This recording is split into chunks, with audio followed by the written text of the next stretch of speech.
पहले लाइव नहीं जा रहा था, अब चला गया तो इंटरनेट का इशू था. चल, I'll get back to you. Bye.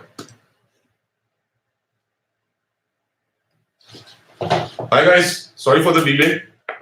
Actually, the situation in Delhi is not very good, so it took me a while to travel. We'll start in like 2 minutes. Just stay online.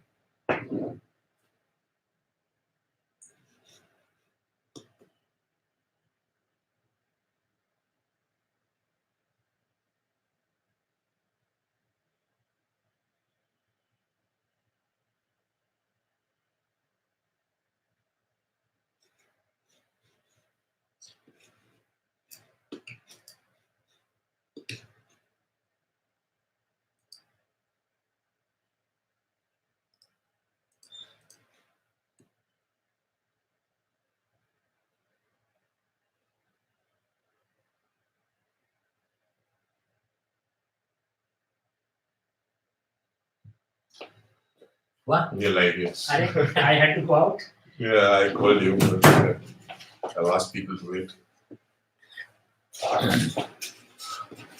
So, hi guys, we have Dr. Sharma here. Without further ado, we'll start the session. You've already met him before, and you know that he's an ex-CGM with RBI.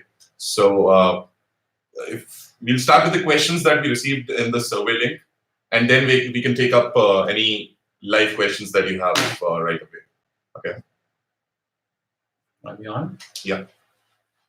Hello. Yeah. There's no audience here, so. No. Okay, so we can start with the questions, Mohit. Hello, everyone.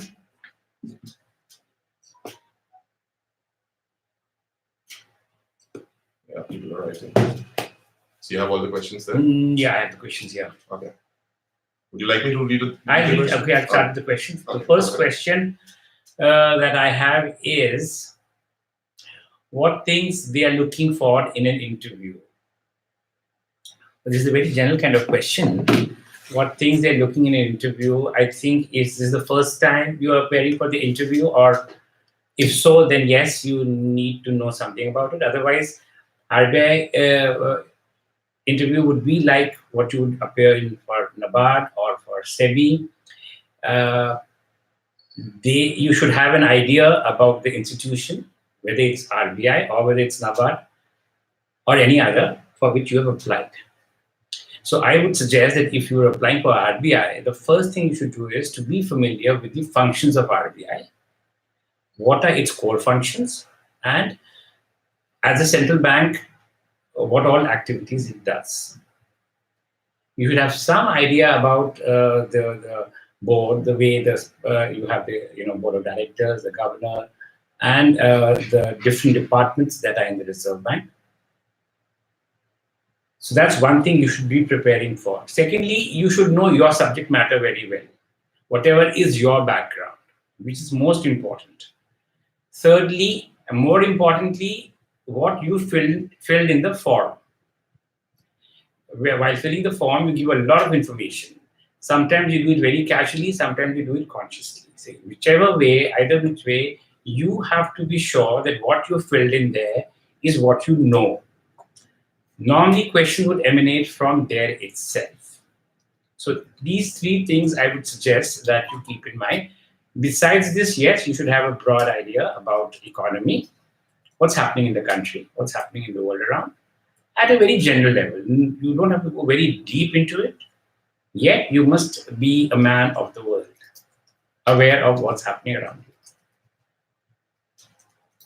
you. So I hope this answers your question. Also, what they're looking for you in the candidate, yes, you must have the right aptitude. Gone are the days when anybody and anyone could crack into a bank and be a journalist, and then they would give you on-the-job training and you would learn things. Those days are over. They are looking for people with a certain sense of direction, a certain set of skills, which they are able to translate into action. And which is why it has to be that you must be different from the others. Good communication skills, very important, I would say. You should be clear in your diction, in your articulation, in your ideas. Discuss well. Don't be nervous. You are not expected to know all the answers, but whatever you answer logically and be able to defend your stand, but not to the extent of getting into an argument with the board. You can say it's your point of view, and the rest is okay. Whatever they have said, that's their point of view. The next question is, what all things should I keep in mind while preparing for the interview? Well, I've already answered this question. What can set me apart from the other candidates? Yes, I think I've covered all these three questions in what I said just now. And what sets you apart is your individual aptitude, the way you present yourself, the kind of confidence that you have. You know, something called the X factor. So when I have 5 people and I got to choose one person out of the 5, I would look for the X factor in that person. How do you stand out in the crowd? All of us are engineers or graduates with good degrees from good universities. So that's a common point. We've done well in the written, so we are in the interview. Now, in the interview, please hone up your communication skills. That's very critical. That's one thing which I would say a lot depends on how well you are able to communicate. You can answer in Hindi, you can answer in English. You can tell them, I would like to answer this in Hindi. That they won't hold it against you at all. Yeah, someone has asked this as well. Someone has asked this question. Okay, I've answered it here. Yes. So try to be, confident. Try to answer logically. Know what you've written, and don't get into arguments. That's very important. Sometimes I've noticed the candidates, because they are holding a certain school of, a certain very strong belief in something. It could be a political belief, it could be a personal belief. And you argue and you take a stand and, you get into it. And there is a tendency on the part of interviewers to then goad you and to try to kind of needle you here and there and make you more excited. And, so avoid the trap. You can convey your point. How to justify gap years after graduation? But this is a very common question that keeps coming up. So someone has asked just now as well. So I think we can answer both the questions. What's that? So I don't have work experience and have 4 years gap. Can get 35 to 40 marks. How? That's the same question that we are answering. Yeah, more or less it's the same. It's the same thing. 40 marks is the maximum in an interview. 40 is the highest. So if you are, I don't think anybody gets 40 on 40. That's being. No, it's out of 50. Last year people scored 45. I thought this was 40. This time I was talking to somebody. Is it? No, it's 50. 50? Yeah. Okay. So 40 is a good benchmark, yes. If you can get 40, 42, there should be no reason why you're not able to get through.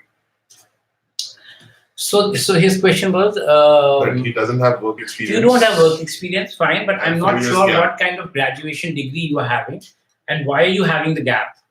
So the gap could be essentially, maybe you are preparing for multiple exams. RBI, NABARD, SEBI, IAS, PCS, etc., etc. Now, I guess you can be honest, and the board also understands that if you are young and you're coming, so certainly you would be having your options open and you would be trying for other institutions as well. Therefore, you should be able to tell them that I finished my graduation in X year, and thereafter, I have been appearing for various examinations, and hence there is a gap. I did not pick up a job because I want to concentrate on my career first by preparing well, and then I will, take the job. So you could answer that way. Yeah. So this person has written that he has a engineering background and he was preparing for UPSC. So that's good. You can say I have an engineering background and I want to prepare for the IAS and I've been preparing at it. I have made. They may ask you how many attempts have you made? Have you made this the first attempt or the second attempt?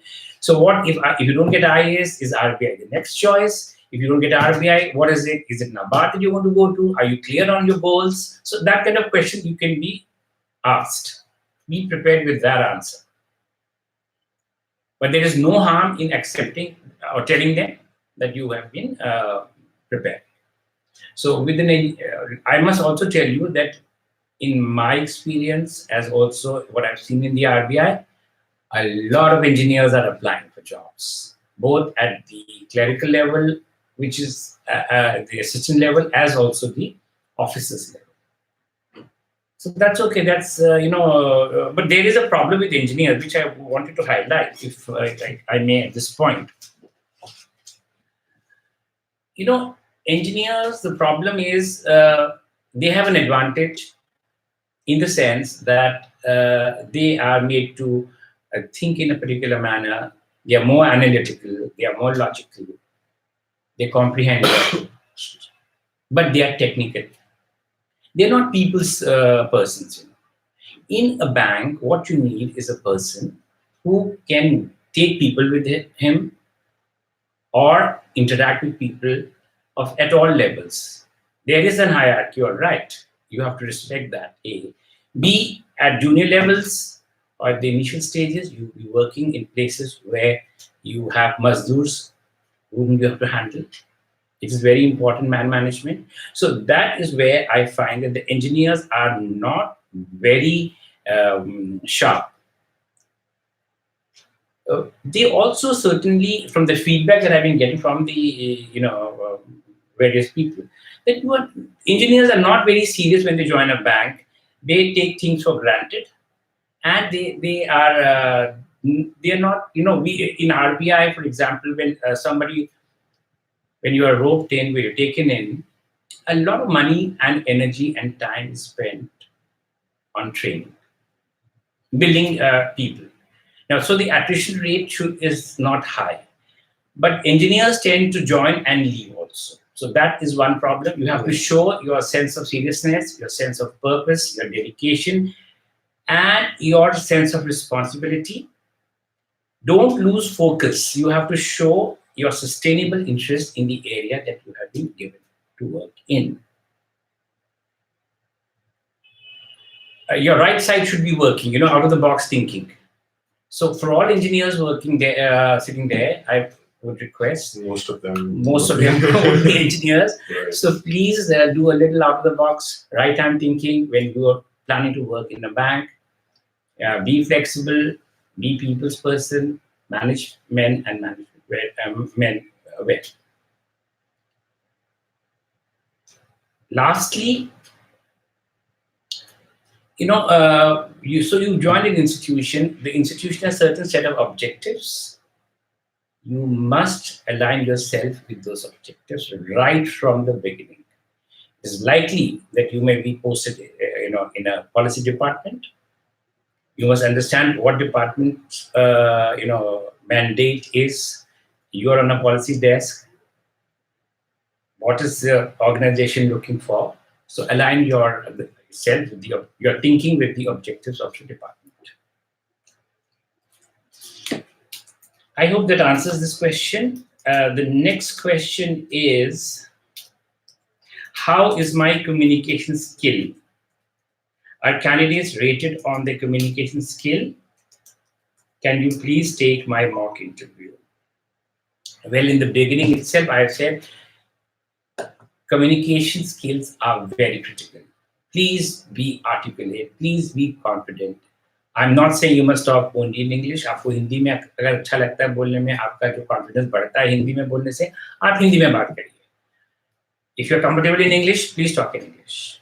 But your skills should be clear and precise. Come to the point. Don't beat about the bush.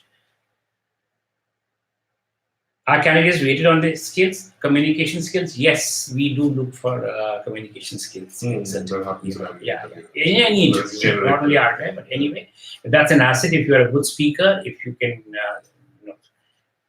convince people, that's an asset. Can you please take my mock interview, Mohit? Sure. We'll connect with you to do that, to make that happen. There's another question. I have doubts regarding biodata form. How to answer questions based on experience if engaged in civil engineering services preparing for the past few years? We've answered this question already. Right. Doubts regarding biodata form, you've not clarified what kind of doubts you're having. We have a sample form. If we have the time, during the end, we'll take it up. And for 10 minutes, we'll briefly go through the biodata form and we'll take up every aspect of it. Possibly. Lights on? Is it dark? Yeah, we should. So first and last and first one. Both together.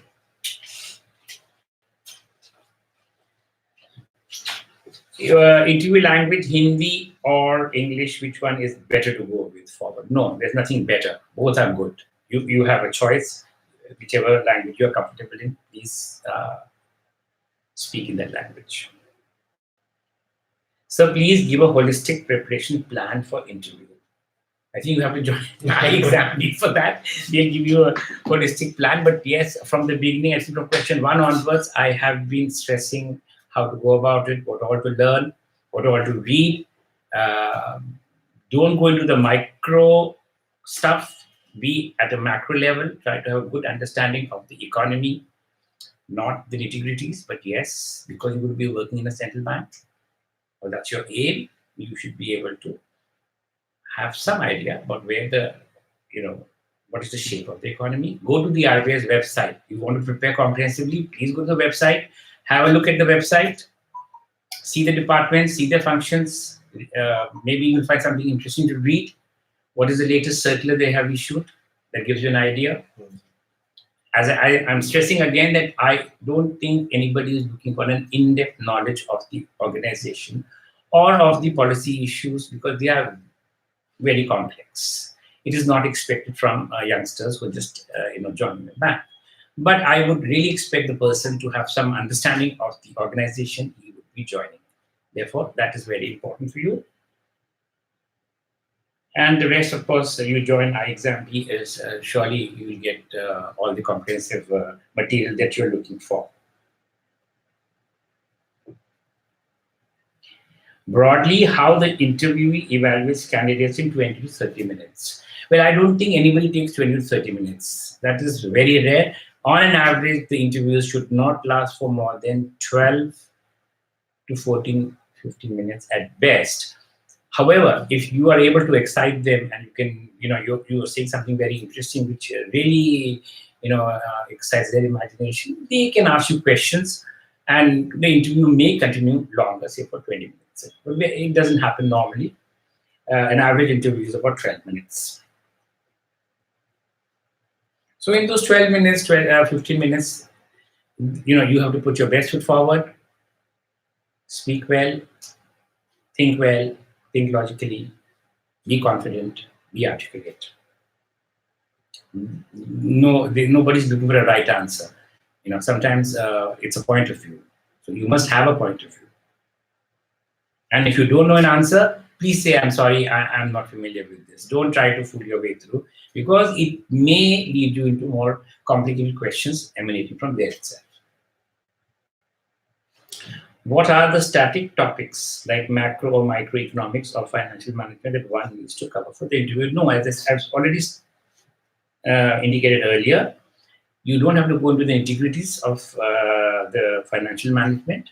It also depends on your background. Certainly, if you're having an MBA degree and you're preparing for the interview, then they would expect you to have an understanding of the financial management. But if you're an engineer or if you are somebody with a science background, no, that is not really expected. Just be familiar with the broad topics.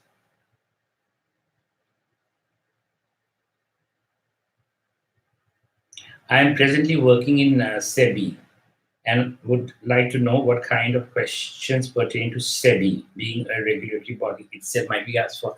Well, SEBI, they will ask you, why do you want to leave SEBI in the first place? It's already a regulatory body. So why do you want to come to Reserve Bank? That's one question you would be certainly asked. And you must have a logical answer for that. So you have to be prepared as to what kind of answer you're going to give, answer which is convincing. I want to join Reserve Bank because Reserve Bank is a better organization because it pays you more. This kind of a answer won't help you. So be very clear in your mind that why do you want to leave SEBI? SEBI is a good organization. You got through a written test and an interview itself. So why is it and how long have you worked for SEBI is not very clear. So there would be questions related to A, SEBI in general, B, what portfolio you're looking in after in SEBI. So that you should be able to talk on. Need assistance with form documents as well. So that help can be given by exam B. This is my 5th interview appearance in RBI. Still, I managed to score only around 30 to 32 in my past 3 interviews. And every time I miss the final list by 1.25 to 10 marks margin. Hence, I would like to enhance my performance and need guidance and support to reach 40 marks in the interview. So 40 marks, if you want out of 50, what all I've been saying so far, if you've been following what I've been saying, I think it should help you. In your case in particular, what I noticed is this: you made 5 attempts, you are saying, and you have missed sometimes by 1.25 marks only. So the problem could be somewhere in your written. Ultimately, the selection is based on your written plus interview. So even if you manage 32 marks in an interview, which is okay, not bad, not good, but if your written marks are good, then you should be able to make it. But if your written marks are poor and you're just on the borderline, having made it to the interview stage, that is where the problem would be lying. So work on your written and work on your skills. Now, we do not know, for example, what kind of communication skills you really have, how confident you appear. I would suggest here that you should be taking some mock interviews to get an idea as to where you stand. It would help you certainly. Has he been with you? I guess I will get in touch with everyone, whoever has shown some interest. So on 40 marks, you can make it. Your written is good, you're there. 42 is really good. Right, that's what we generally recommend. As in, you should not rely much on the interview marks. Yes. You should score at least 20 marks. Because sometimes many people would be at the borderline stage, right, where you just clear the written with not very good marks, but just about you've made it. And then even if you get 40 marks in the interview, perhaps you may not. Yeah, last year I don't remember the name of the guy, but he scored 42 in the interview, but he was left by 0.75 or 1 mark. I think this was the guy. No, he scored 42 in the interview. Okay. Still he was left by 0.7, yes. 0.75 or 1. So it needs, it's a very competitive world, and all candidates must be really working hard to see that, each point matters here. So I think those questions are up. There are some questions that people have asked here, so we can start answering those. This one we have answered. Can you read out the question now? Yeah, sure. So Saurabh has asked, sir, what should be the dress code for the interview? Saurabh, be dressed in a formal manner. You need not necessarily have to wear a coat, but I would suggest a formal trouser, office shirt, which means either a plain, light colored plain, or pinstripes. And if you can carry on a coat, it depends on the weather. It depends on how uncomfortable a sense of comfort you derive from wearing because some people feel very confident wearing a suit and going in, but and some people wear a suit because everybody else is wearing, and yet they feel very fidgety, they're not comfortable. So it all depends on how well you can carry. But minimum, I would say, is be formally dressed, clean pair of shoes, well-polished shoes, formal trouser, shirt, at best a tie, and a jacket if you think you would like to wear a jacket. Moving on. So this question. But don't be sloppy. Don't take it easy and casual and okay, I can go in any dress and the shirt tucked in loosely or the shirt out. Some people are used to wearing shirt out these days. Everybody likes to hang around like that. Mostly informal, but for the interview, please ensure the shirt is tucked in. So one person has asked, Adarsh has asked, sir, in case I had a medical problem, like a major operation, and it took about an year to heal, can I mention it there? Sure. In the form or in the interview? If you're talking about the form, I do not know whether there's a column in the... I am also not sure. If we go through the form, then... And why would you like to mention? The question I would ask you is, why are you trying to get my sympathy by mentioning that?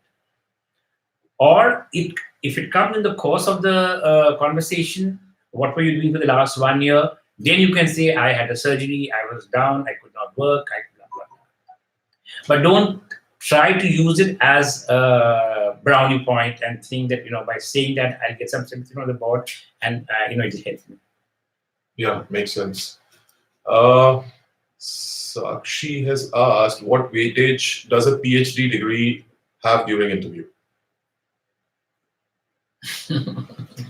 PhD is yet another degree, and it depends also on how I may have a PhD and I may be a very poor performer. So it may be like a tiebreaker that I have two candidates, both of them are very good. One is a master's, one is equally good with a PhD. It may go in your favor to that extent. Yeah, how I feel is, as in the more qualified you are, the more knowledge they would expect out of you. And right? PhD would be in a particular area, so you should be well versed with what you've written. And is there any relevance of that PhD in what you would do in the bank? And it's always good to have another degree, and you feel more confident that you have an edge over others. It certainly gives you a sense of confidence that I am more qualified than others. So internally, you may feel very good, and that will help you. And it's also a leading question, because when you have a PhD, there are bound to be questions on PhD. Be prepared what kind of questions they will ask you. One is its relevance, one is the topic you've chosen. Can you relate the topic to your present situation or to your job? Or how would the RBI gain if you have a PhD of this nature? So Jayant has asked a question, and Neeraj, both are related to UPSC. So I'll club both the questions together. I think you can take them up at once. Sir, I'm preparing for UPSC, and if this question is put up in the interview, that which is your first priority, RBI or UPSC? What should I say? That only you can answer this question. What is your priority? You have to be honest. Now you're preparing for the RBI interview and you're going to say UPSC is my priority. I would not really touch you there after that. Yeah, exactly. So ideally they can't be honest, right? So in that sense you can't be honest. But then you say no, there is no priority. All three are equally good for me. I treat them at the same level, and I would be happy getting into any one of them. So I'm appearing for the IAS, I'm appearing for NABARD, I'm appearing for RBI. Now the next question they can ask you is, okay, let's assume you get RBI and IAS. What would you do then? Yeah, next question is something like that. So what can be the answer to the question like that you have been preparing for UPSC? What if after selection in IAS, you leave RBI? Why should we take you if you will leave in future? Yeah. How to answer such questions? So need a little diplomatic skill to answer this question. You can say that if I join RBI first and I get IAS subsequently, it's not very sure what kind of cadre you are getting, what is your rank. Well, let's presume you have a good rank. Then you have to be honest, and certainly in case I get IAS, I would have to do some kind of thinking whether I should continue with this present job or join the IAS, because that is also something that has interested me a lot. Secondly, you can also add that, however, in case the kind of job that I've been working on has really caught my fancy and I'm interested in the job that has been given to me, I may have lost interest in the IAS dream by which time. Let's assume that you've spent about a year in the RBI and then the offer comes in. I think this is the way you'll have to tackle this. Yeah, it's a tricky question actually, but yes, there are a lot of people who are actually preparing for react differently, to this, because if there are 4 people sitting on the board, I may be happy with this kind of an answer. Somebody would say this is nonsense. You have to be more honest, and your answer is not satisfactory. So they would be looking for something else. So see the mood of the people, see how the interview has gone, because this question will come in a way where they would try to see if you've overall done a good job, and then you say that, I have decided that, okay, this is a potential candidate. Now, if I then put this question to you and ask you whether you will be joining IAS at this stage, There's another way of saying is, sir, we'll cross the bridge when it comes. I really cannot answer it at this stage because I would be in RBI for some time. I would be happy to work here. Then I would not like to leave for the IAS. But if I think IAS is offering me a better opportunity, yeah, I would consider because I've worked towards it also. Okay, so and it's acceptable, They would also understand that somebody who's getting an offer for the IAS, he would like to go there. Yeah, so they would know that. Yeah, they would also know that. Yeah. So Sakshi has a follow-up question, the one after the PhD thing. I have PhD degree in commerce and have done MCom previously. Okay, how and whether it can be? Yeah, it's a good degree. RBI does look for high qualification also. So you have higher qualifications like a PhD, it will help you. And this is commerce, so commerce will help you certainly. All right, and but what has she been doing all this while that she hasn't told us? Yeah, Sakshi. So maybe you can connect with us for a mock interview, and we can discuss in detail during that time. Or you can write to us at hello@iexambi.com, and we'll make sure that you get a response on that. Sumit has asked, should I mention freelancing as work experience or not, as I don't have any certificate to support that? What kind of freelancing? Okay, so you say, let's say that when I asked you this question, you were saying I've been doing freelancing. So the next question would be, what kind of freelancing? You could say it could be that you're writing for a newspaper, it could be that you are editing a book, or it could be you're working for an NGO. So you need not have documents everywhere, but you can always mention that I am interested in these areas and I do a bit of freelancing as and when I get time. Right. What if he's an engineer? He's maybe as an engineer, maybe a consultant. You could say that as a freelancing in the sense I am a consultant. I help people with projects. So you don't have to have papers for that. Just one last question there is. So I completed graduation this year. Give me some advice for good preparation skills to crack in first attempt. There is no magic formula for cracking in the first attempt. It all depends on your efforts, your perseverance, and your dedication. There are people who crack in the first attempt, all right, it's IAS or RBI. So it is all depending. It depends on how well you prepare yourself, how seriously you take your exam. You have to be totally involved. It's a very competitive world. Read a lot. I would suggest you read as much as you can. Newspapers, listen to the news, but don't take any political positions. See what's happening in the world around you. The whole idea is that if you want to crack it in the first attempt, you must have the X factor in you. Your skills, both analytical, reasoning, and logical, as also your English writing, essay writing, interview. Everything should be ship-shape, which can only happen if you are fully dedicated and spend a lot of time and energy. Maybe coaching will help you. That's why there are so many coaching centers these days. So discuss with people, talk to people, your peer groups, your seniors. Try to understand their point of view and come to your own answers based on what you've heard, what you've seen, what you've read. Practice writing. Practice talking to yourself. These are important things. There's a follow-up question by Neeraj. Sir, can question be asked about our optional subjects if we are preparing for UPSC, CSC and given 3 attempts and mains? What is he trying to say? That saying the optional subjects in the UPSC? Yeah, like psychology or maybe. Well, if they have nothing to ask, if they are not able to get anything great out of you, and they want to see what all you know, so say, okay, so I noticed that you've appeared for IAS. What subject did you take in the IAS? So you'll say I had psychology. Okay, so what about psychology? Some questions can, be asked from there, but it's not so critical. Subjects could be, they will ask you from, see, you have a degree in political science, they would ask you from there. Or you had history and political science and English in your honors, they will ask you questions from your subject matter there. But IS subjects, not necessarily, unless you bring it out. You mentioned to them that I had taken these subjects.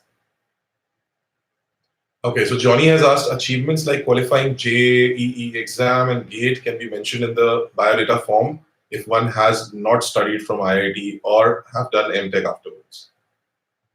No, these are all entry point exams and these are not achievements. Yeah, rather if you had worked for an IIT, I think that would anyways come in the picture. Yeah. If you're in IIT, it's understood that you. I think education you anyways have to mention. So if they have anything interesting to ask you based on the education, they'll do it themselves. No, what I'm trying to say is that these specific things that is listed are not any great highlights to be. Exactly. Can they be mentioned in the achievements? No, these are not achievements. Right. And this is expected. This is expected that if you are preparing for an IIT exam, you should be cracking the JEE, which you have done. So Anvi has asked, are graduates with no prior work experience at a disadvantage as compared to those who have received higher education or have work experience? You see, experience is always good to have, no doubt about it. But if you are good in what you studied and what you told the board, even lack of experience will not be a hindrance. There are a lot of fresh graduates who join in. There are people who work with it, come up with some work experience also. So don't worry about that. All right, perfect. I think we are done with questions here. There's one more, I think. Yushi has asked, sir, if I fill mode of interview as English in biodata form and I answer a few questions in Hindi, will this be a disadvantage? No, it wouldn't. That's okay. As long as you're answering the questions in English in the right manner, I don't think they'll judge your Hindi. Or you can say that even if you said English, but before the interview begins, if you feel you're not very confident in sustaining a dialogue in English, you can say, sir, do you mind if I answer questions in Hindi? That's fine. Okay. So but I would suggest that don't answer one question in English, one in Hindi. That kind of thing you shouldn't do. That you've already answered the next question. Actually, said if I answer in both language, so it may not be a good idea. That's then you are, your communication skills are not very. You are showing that you don't have very good communication skills. Sometimes you are using English as a crutch. Sometimes you are using Hindi as a crutch. So it is better that you stick to one language. Intermittently, perhaps you could say something in Hindi in another language, or in English if you are using Hindi as your base language. But don't go on switching one question in English, another question in English. Then few words here and there would be that's okay. You know, when you're talking, sometimes you will not get a particular word, or you will not be able to remember a certain sentence that you want to articulate. Then you can use.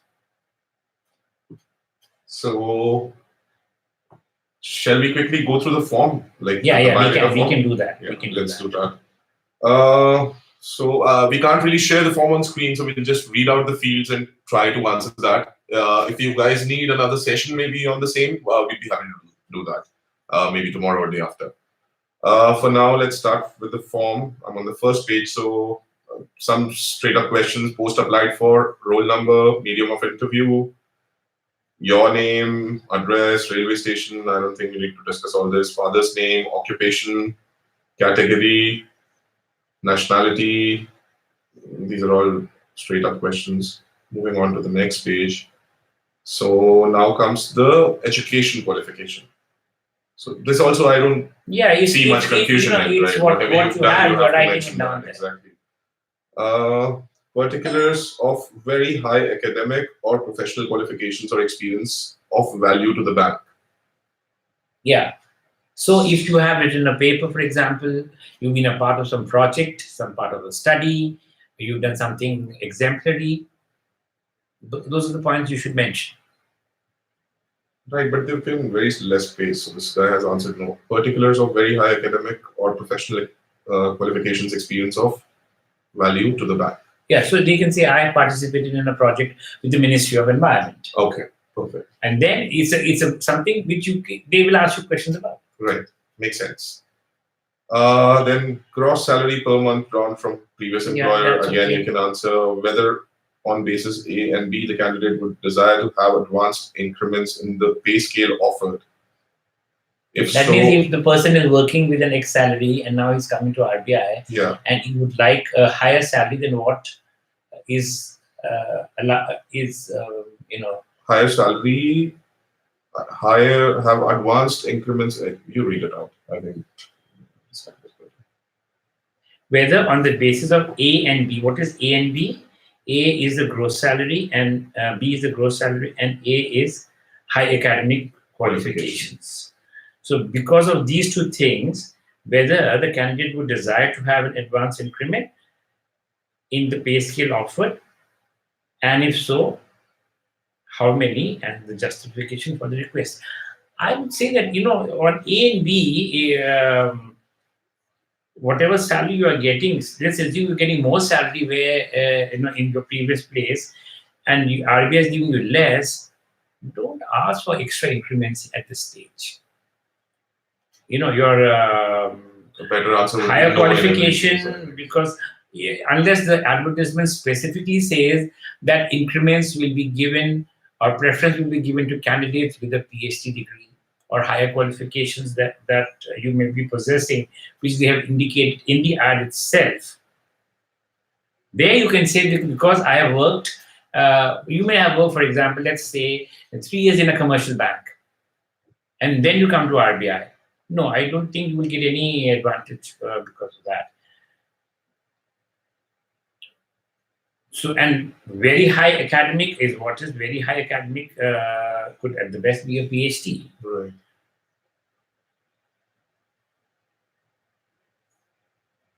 So this is an entry point exam. It is better to stick to No. a safer no. Right. Because when you say yes, which means you will have to justify why.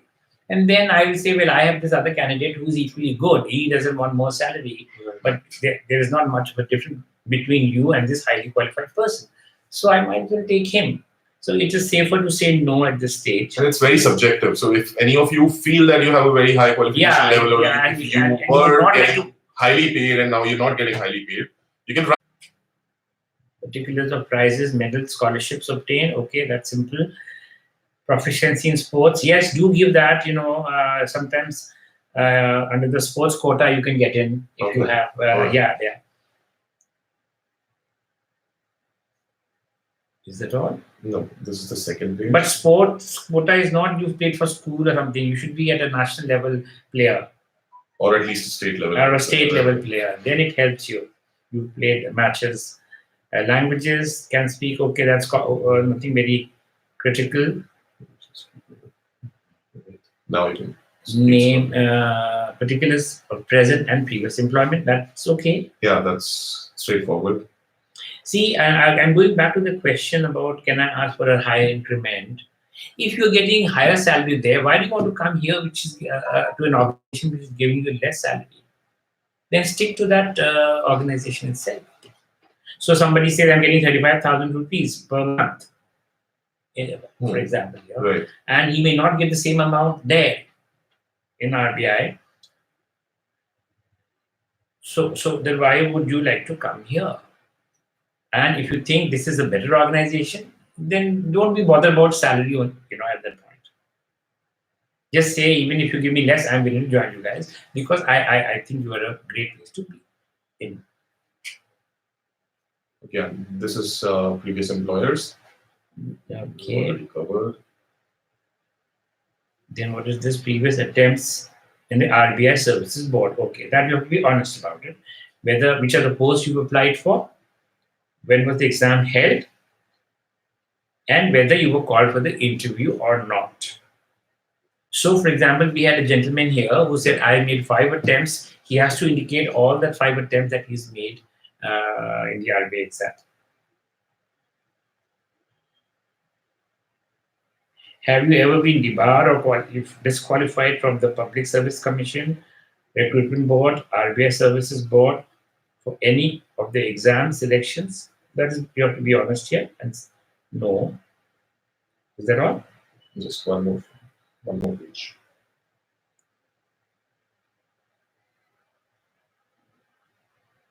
Are you free from debt?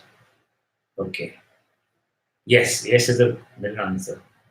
But if you're not, then you can't answer yes, right? Well, it depends on what kind of debt. It's not very, it's a very, I mean, I can take a loan for a vehicle from a bank. I am in debt. Right. I may have borrowed money for personal expenses Right. from somebody. So, I So would, let's say you have a home loan or a personal loan. then you must indicate. If you are having something like a vehicle loan or a home loan, say it's normal thing. Right. What they're looking probably here is that you're not debt ridden and you are, you have a lot of liability on you, and tomorrow there may be some kind of a legal issue in that. So should the answer be yes or no for that person? No, answer should be honest answer. If you have taken, you are in debt, then you better say I'm in debt. But just don't say it's only yes or no. Yeah, exactly. It doesn't let you. So are you debt free? And I say no because I have a car loan on myself. So that you can answer. Then if it says no, and in the interview they say, so you've written no here. What kind of loan do you have? Then you can answer that no, I have car loan. But what kind of debt they're looking for? Something different. Exactly. I think this is something we'll have to work. We'll definitely get do back another on session this- and on this we'll debt question. answer this better. Yeah. If you are under any liability to repay money advanced to any institution or party for your education or other purposes. So these are the loans that you've taken. Here Right. you have to be clear, honest, and give an answer. If you've taken a student loan or education loan or any other kind of loan which you got to repay, you must indicate.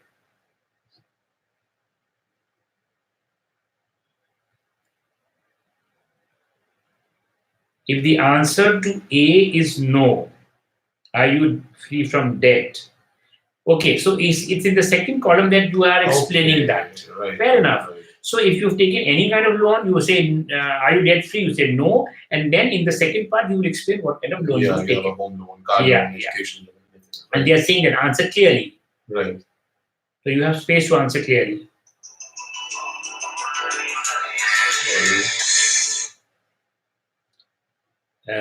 Additional particulars from which the candidate may like to furnish. So if you have some computer skills, if you have an additional degree or some kind of a diploma which you've not mentioned in your regular academic sheet, you can bring it in here.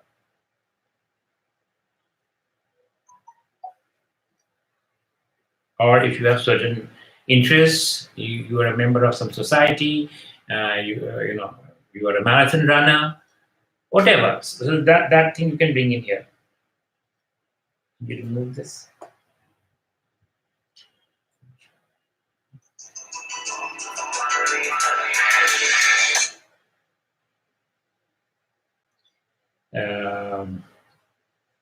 Particulars of copies of the certificates enclosed, that's fine.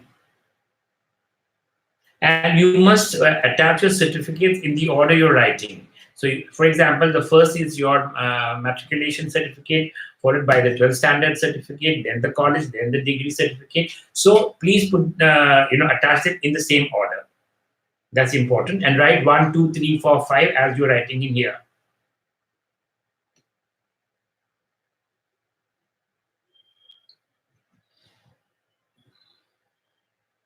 Then this is a certificate which you have to sign.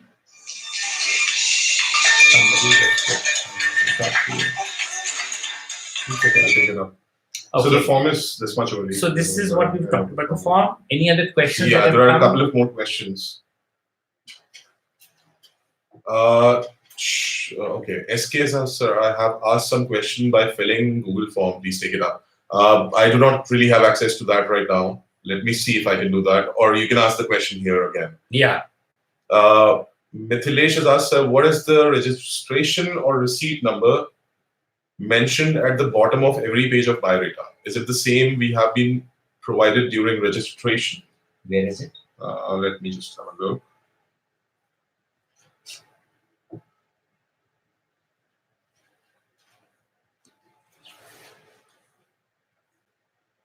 Yeah, registration or receipt number. Is it on every page? Yeah, it's on every page. Yeah, so which means number. you would have got a registration number. I can see that it's a 6-digit number. If your registration number is a 6-digit number, I'm sure it's Use that. Otherwise, I'll again have a look at someone else's this thing, biodata, and we'll let you know for sure. I have an education loan and I have a credit card, which is okay. We've already answered that. Answered this question. Having a Credit card is not yeah. But education loan you will mention. You will say, are you debt free? No. And then in column B, you will explain that I have an education loan from the following bank or whatever. Right. Outstanding amount being this. Sneh Pandey, sir, I have cleared NABARD grade A 2019. Sneh Pandey is, we have interviewed her. Yes, absolutely. So she had cleared NABARD grade A this year only. Now she's asking, should I mention this thing in her achievements anyway? Not in the achievements, but there is a column in the form which says any other information that you wish to furnish. Yeah, any which ways you'll mention that in your previous employer as well. So they'll anyways get the point. But but then the question is, Sneh, when you mention this, then they'll say, this question is, having got NABARD, why do you want to come to RBI? And tomorrow you will give an answer that RBI is a better organization. Then tomorrow you may clear something and then leave RBI and go there. So, but you'll have to mention there that you have cleared if you... But not in the achievements. Though. Not under achievements. You know what you can do is be more discreet about it. Don't mention it in paper, but during the course of interview, you can say that I also cracked NABARD interview and I have to take a call now based on my final results from RBI. I do have time to join. If you have joined, then you'll have to mention that you're working already. Right. But don't put it down in black and white. So any computer certificate like CCC and other, you can mention your of those who don't have any certificate. Yeah, you can. Yeah, you can mention this. All right. I think that's about it. So why Sneh Pandey is having doubts when she wants to join? Maybe we'll talk to you, Sneh Pandey, offline, and we may even arrange a mock interview with you, so we can discuss that during that interview. Notification come in 2020. So Royal Touch, notification come in 2020, RBI or not, and when come? To be very honest, no one can answer that very confidently. But given the pattern, given the trend, the notification should definitely be out. I would suggest that you guys should visit RBI's website. Once you do that, you will come to know the notification is on the website always. So every day, just have a look at it. Yeah, but you seriously have to prepare first and you start not worry about the notification coming out or not. Because whether it comes in February or January, you got to be preparing for it from today. Right. I think we've taken up all the questions. All right, guys. Thank you so much for your patience, for your interest, and feel free to write to us, talk to us through any channel, reach out to us on the phone number mentioned on the website, and we'd be happy to take a mock interview, take up your doubts in any way possible. Before we leave, Kasa Praveen Kumar has asked a question. So after my BTech Civil in 2013, I have worked in construction sector for around 5 years. And afterwards, I have gap of 2 years preparing for government exams. How can I say this in the interview? The way you said it here. Yeah, perfectly fine. You can easily mention that. You just mentioned that. So can we mention our internship projects well recognized by business standard? You can mention. But please remember, whatever you're mentioning in the form, be prepared to answer those questions. I mean, if there are any questions coming from there, and you are giving some kind of a fodder to the board, that they can see in your form. Okay, you've done this project, so you should know about it, and it's good. It can help you to be able to express yourself, be more confident that I've done this thing, I know about it, therefore I mentioned. But if you think it's something you're not very happy about, and something you're not willing to talk about, or you don't really have much knowledge about that subject. You've just been associated with a project without really doing anything, please do not mention. Right. Shruti has asked, sir, if I'm only graduate and don't have any certificate, then will it affect my selection? I don't think so. No, you can always submit certificates later. I select you today, and there is a gap between the time I give you an appointment letter and when you join. So at the joining time, you're supposed to bring in your originals. And for some reason, in case you do not have one, then they will always take you in, say, with a condition, this subject to production of the certificate within a period of 6 months or whatever. Right. That's And maybe okay. she's also trying to ask that she only has graduation. Maybe she has graduation certificate, but no other certificates. What is the other certificate? I don't know. If- Maybe if you post say- graduation, any other. No, if you are a graduate, then you must have a certificate for school leaving, Yeah. class 10 and class 12. So if you lost them or you don't have them, then it's a problem. So, I Yeah. mean, whatever qualifications you're writing, you must have documentation for that. And not having any qualification besides the graduation is not a downside. Yes, You not don't a- really have to yeah, worry about that at all. yes. All right, guys. Thank you, Neeraj, for mentioning that it was There's a wonderful something else session. coming in? And sir, how is your experience with RBI? Very good. I enjoyed my 33 years with RBI. And I think I learned a lot. I enjoyed a lot. I worked hard. We were posted all over the country.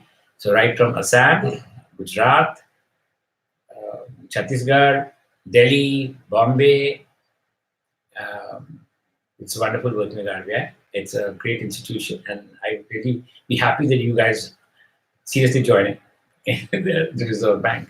It's a good place to be. But things have changed a lot. So we joined in the 80s, and now it's a different world altogether. The economy is very different. RBI is also very different. It's grown a lot.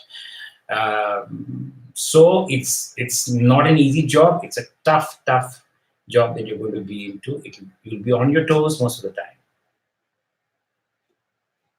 Okay. Shruti has clarified that the certificates in the sense like CCC language and other extra one. So you don't need any extra one. If you No. don't have that, you can't You really have it or mention you don't that, have and it. you just leave. Yeah. Like I don't think you should be worrying about that at all. Yeah, it's too minor. Right. Then what are the favorite interviewer newspapers?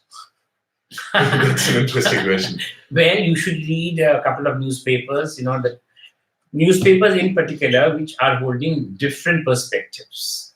So if you're reading Times of India on one hand, then you should be reading the Indian Express on the other hand.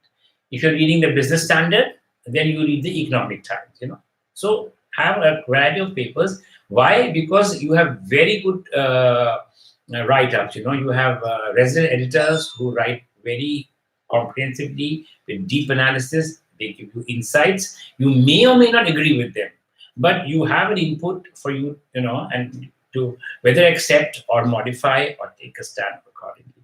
So read a couple of 4 or 5 newspapers, financial newspapers in particular. That gives you a good sense of direction. All right. I think we've answered all the questions. Will RBI assistant notification come in this year? I think many of you are obsessed with notification. Do not worry about notification. Be prepared, to give exam at a short notice, irrespective of when the notification comes. So if your preparation is good today, the notification comes next month, you are ready. But you can't be saying that, oh, I wasn't really prepared and the notification has come. Right. Yeah, keep your fingers crossed. Maybe it'll be out by next week itself. All right. We'll take a leave now. I think we've answered all the questions. Thank you so much for coming and joining this session. And feel free to write to us. Thank you. Have a good Thank day. you so much. Have a good time. All the very best. All the best. Yeah. Hello. Good evening.